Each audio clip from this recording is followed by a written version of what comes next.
పెళ్లైన కొత్తలో భార్యలు ఎంత ఓపిగ్గా ఎంత మర్యాదగా ఉంటారు. నిద్ర లేచిన వెంటనే భర్త ముఖం చూస్తారు. ఆకలి అనే లోపు ప్లేట్ తో రెడీగా ఉంటారు తినిపించడానికి.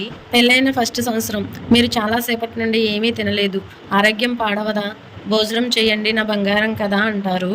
అదే రెండో సంవత్సరం భోజనం రెడీ అయింది పెట్టమంటారా అంటారు. మూడో సంవత్సరం వంట రెడీ అయిపోయింది మీకు తినాలనిపిస్తే చెప్పండి వడ్డిస్తా అంటారు. నాలుగో సంవత్సరం వంట చేసి పెట్టాను నేను బజార్కి వెళ్ళాలి మీరే పెట్టుకుని తినేయండి అన్నట్టు నేను తినేసే వెళ్తున్నా అని అంటారు. ఇంకా ఐదో సంవత్సరం వంట చేయలేదు మీరు వచ్చేటప్పుడు హోటల్ నుంచి పట్టుకొచ్చేయండి అని అంటారు. 10 సంవత్సరాల తర్వాత అయితే ఉదయాన్నే కదా తిన్నారు ఎప్పుడు తిండుకోలేనా అంటారు. ప్రెసెంట్ నా సిచ్యువేషన్ 12 సంవత్సరాల తర్వాత నన్ను తినేయండి అని అంటున్నావు అన్నారు.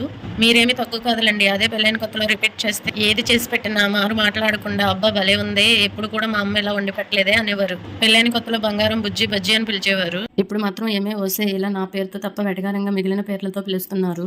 అదే బుజ్జి బజ్జి బంగారం ఇప్పుడు ఎక్కడికి వెళ్ళాయి అని అడిగాను. అందుకే నీతులు నీడనివ్వవు ఆనిముత్యాలు ఆకలి తీర్చవు అన్నాను. వీడియో నచ్చితే లైక్ చేయండి.